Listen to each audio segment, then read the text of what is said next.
అందరికీ నమస్కారం అండి. రోజుకొక మంచి మాటలో ఈరోజు మరొక అద్భుతమైన జీవిత సత్యం తెలుసుకుందాం. తెలిసి తెలియక చేసే తప్పులు కూడా మనకు బంధాలు కూడా అవుతాయండి. ముందుగా రుణానుబంధాన్ని గురించి తెలుసుకుందాం. ఇతరులతో పూర్వజన్మలో మనకు గల రుణానుబంధాలు తీర్చుకోవటానికే ఈ జన్మలో భార్యగా, భర్తగా, సంతానంగా, తల్లిదండ్రులుగా, మిత్రులుగా, నౌకర్లుగా, ఆవులు, గేదెలు, కుక్కలు ఇలా ఏదో ఒక రకమైన సంబంధంతో మనకు తారసపడుతూనే ఉంటాయి. ఆ ఇచ్చిపుచ్చుకునే రుణాలు తీరగానే దూరం అవ్వటమో మరణించటమో జరుగుతుంది. ఈ విషయాన్ని మనం చక్కగా అర్థం చేసుకోగలిగితే మన జీవిత కాలంలో మనకు ఏర్పడే సంబంధాల మీద వ్యామోహం కలగదు. ఇతర జీవులతో మన రుణాలు ఎలా ఉంటాయంటే, మనం పూర్వజన్మలో ఒకరి నుంచి ఉచితంగా ధనం కానీ వస్తువులు కానీ తీసుకున్నా లేదా ఉచితంగా సేవ చేయించుకున్నా ఆ రుణం తీర్చుకోవటానికి ఈ జన్మలో మన సంపాదనతో పోషించబడే భార్యగా, సంతానంగా, మనతో సేవ చేయించుకునేవారిగాను తారసపడుతూ ఉంటారు. అలాగే ద్వేషం కూడా బంధమే. పూర్వజన్మలో మన మీద గల పగ తీర్చుకోవటానికి మనల్ని హింసించే యజమానిగా రావచ్చు, లేదా సంతానంగా ఈ జన్మలో మనకి తారసపడవచ్చు. మనం చేసిన అపకారానికి ప్రతీకారం తీర్చుకోవటానికి ఈ జన్మలో శత్రువులుగాను, దాయాదులుగాను, ఏదో ఒక రకంగా మనకు అపకారం చేసేవారిగానే ఎదురవుతుంటారు.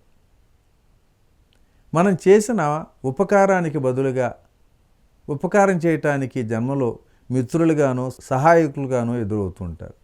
ఉదాహరణకి ఒక జరిగిన కథ తెలుసుకుందాం. కొల్లూరులోని మూకాంబికా తల్లి ఆలయం దగ్గర అడుక్కునే ఒక కుంటి బిచ్చగాడు ఉదయం 6 నుంచి రాత్రి 10 గంటల దాకా ఆ గుడి పక్కనే బిచ్చం అడుక్కుంటూ ఉండేవాడు. ఈ వృత్తిలో నెలకి 10,000 రూపాయలు పైగానే సంపాదించేవాడు. కానీ తను సౌకర్యవంతమైన జీవితం గడిపితే బిచ్చం వేయరని సాధారణ జీవితం గడుపుతూ రోడ్డు పక్కన ఎవరి పంచలోనూ పడుకుంటూ మూకాంబికా తల్లి ఆలయంలో పెట్టే ఉచిత భోజనాన్ని తింటూ చిరిగిన దుస్తులు ధరిస్తూ ఉండేవాడు. తన సంపాదనతో 2 కొడుకులను MBBS డాక్టర్ చదివిస్తున్నాడు. ఒకసారి మూకాంబికా తల్లి దర్శనానికి వచ్చినటువంటి ఒక మహానుభావుడు ఆ బిచ్చగాడను చూసి ఇలా చెప్పాడు. పూర్వజన్మలో ఇతను 2 వ్యక్తుల దగ్గర డబ్బులు తీసుకొని వాళ్ళు చాలా బాధల్లో అప్పుల్లో ఉన్నప్పుడు ఇతను ఇవ్వగలిగే స్థితిలో ఉండి కూడా ఇవ్వలేదు. అందుకే ఈ జన్మలో తాను కష్టపడి సంపాదిస్తూ ఉన్న తాను బాధలు పడుతూ వాళ్ళను చదివిస్తూ వాళ్ళ రుణాన్ని తీర్చుకుంటున్నాడు. అంతేకాక మనకు తెలిసి తెలియక చేస్తున్నటువంటి చిన్న చిన్న తప్పులు కూడా మనకు బంధాలు అవుతాయని నిరూపించే మరొక కథ కూడా. అదేమిటంటే, ఒకసారి సాయిబాబా బస చేసిన అతిథి గృహం బయట అక్కడ ఉన్నటువంటి చెత్త కుండీలో తిని పారేసిన విస్తరాకుల కోసం అనాథ బాలలు వీధి కుక్కలతో పోట్లాడుతున్నారు. అది చూసిన కొందరు భక్తులు బాధగా స్వామిని అడిగారు, స్వామి, ఈ దారుణ పరిస్థితికి కారణం ఏమిటి అని. ఈ పిల్లలంతా వారి గత జన్మలో ఆహార పదార్థాలను అధికంగా దుర్వినియోగం చేశారు నాయనా, అందుకనే వారి జన్మలో ఆహారం కోసం పరితపిస్తున్నారు అని స్వామి జవాబు చెప్పాడు. నీటిని దుర్వినియోగం చేస్తే ఎడారిలో పుడతారు.